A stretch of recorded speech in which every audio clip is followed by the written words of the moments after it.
Sarah Huckabee Sanders set to hold the White House daily press briefing any moment now. It is going to be one of high drama, given everything that's going on in Washington.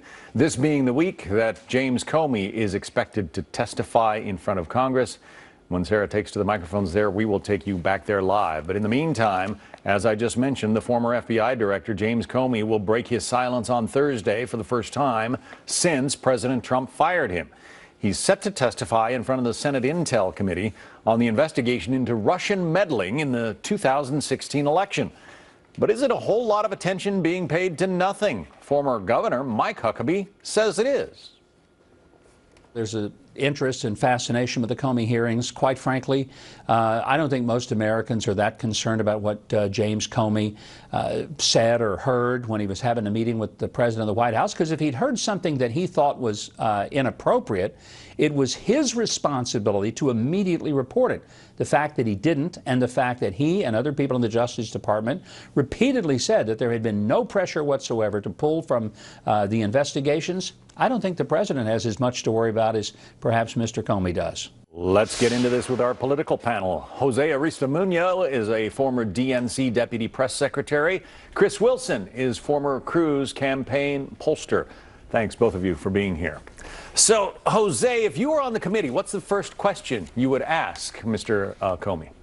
Look, we ought to know the truth. We ought to know, the American people deserve to know the truth. We need to know word by word what was the context and what was the tone that was used by the president when he was asking James Comey potentially what we could be obstruction of justice, asking him to get out of the investigation into General Flynn. So this is serious stuff. Does that rise, Chris, to the level of obstruction of justice?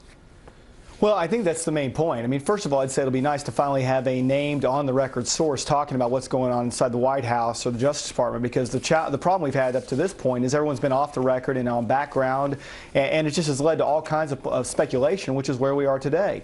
But the most important aspect of this is really to watch for whether or not Comey divulges anything that took place in private conversations. Does he say that Donald Trump asked for a pledge of support or a pledge of loyalty? Does he say that Donald Trump asked him to not investigate Russia? And if so, then yeah, that's a real problem, and we go into full scandal mode.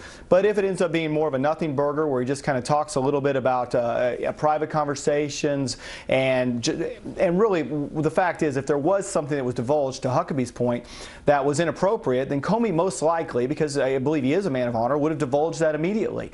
And so that's really, I think what we're moving into here is probably something that's a lot of setup, a lot of excitement over nothing. But finally, I'll end with this. The most important thing is how Donald Trump responds to all of it. Does he take it in stride, or does he go full Twitter mode on him and start attacking Comey? Because if so, that just continues it, and it allows us to be distracted from any kind of agenda or issues that Donald Trump should be trying to push forward. Jose, a lot of your fellow Democrats were demanding that James Comey be fired after his involvement in the 2016 election and his investigation of Hillary Clinton.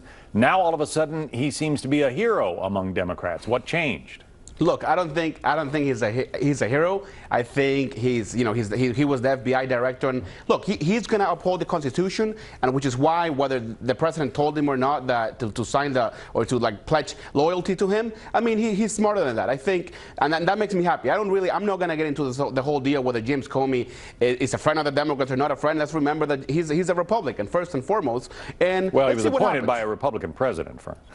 Right. Let's look. I'm not going to get ahead of, I want to see what happens Thursday. I want to see what questions are asked by both Democrats and Republicans. And look, maybe we can put this behind us, but maybe we can't. We don't know. We got to wait and see until Thursday. Served under Republican and Democratic administrations is what I should have said.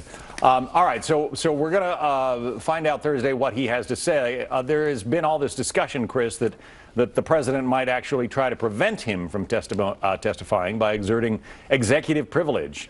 Do you think President Trump would do that? Should he do that, Chris?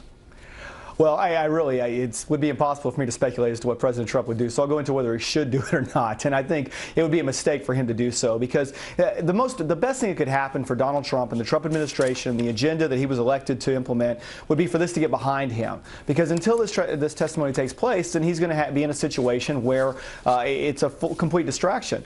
And I think also we're all talking about what Comey says about Trump and about these conversations. The interesting aspect will be, does James Comey use this as sort of a get-even session? session.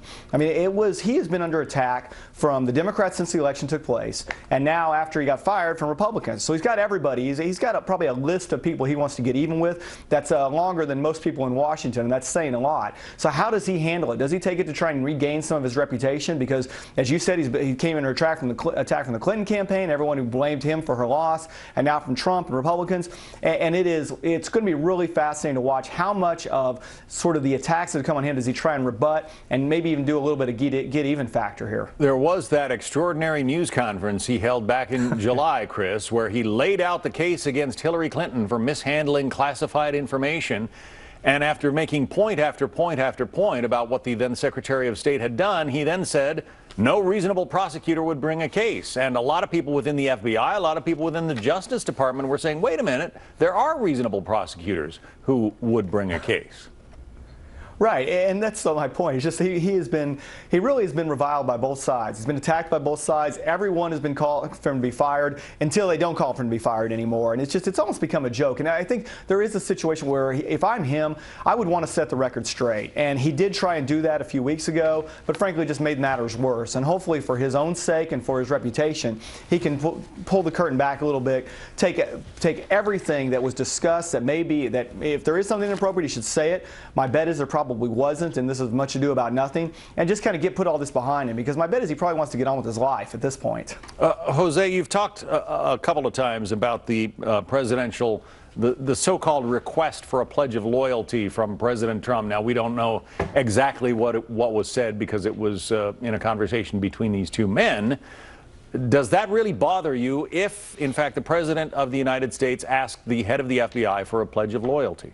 Absolutely. That is incredibly dangerous, and I'll tell you why. Because Donald Trump needs to be the President of the United States. If he's asking officials, especially independent officials like the director of the FBI, to be loyal to Donald Trump and not the presidency, that is incredibly dangerous. I hope that wasn't the case, and which is why we need to talk to James Comey and see what really happened. All right. Again, Thursday is going to be an interesting day. Jose Aristimuño, Chris Wilson, thank you both. Thank you. Thank you. President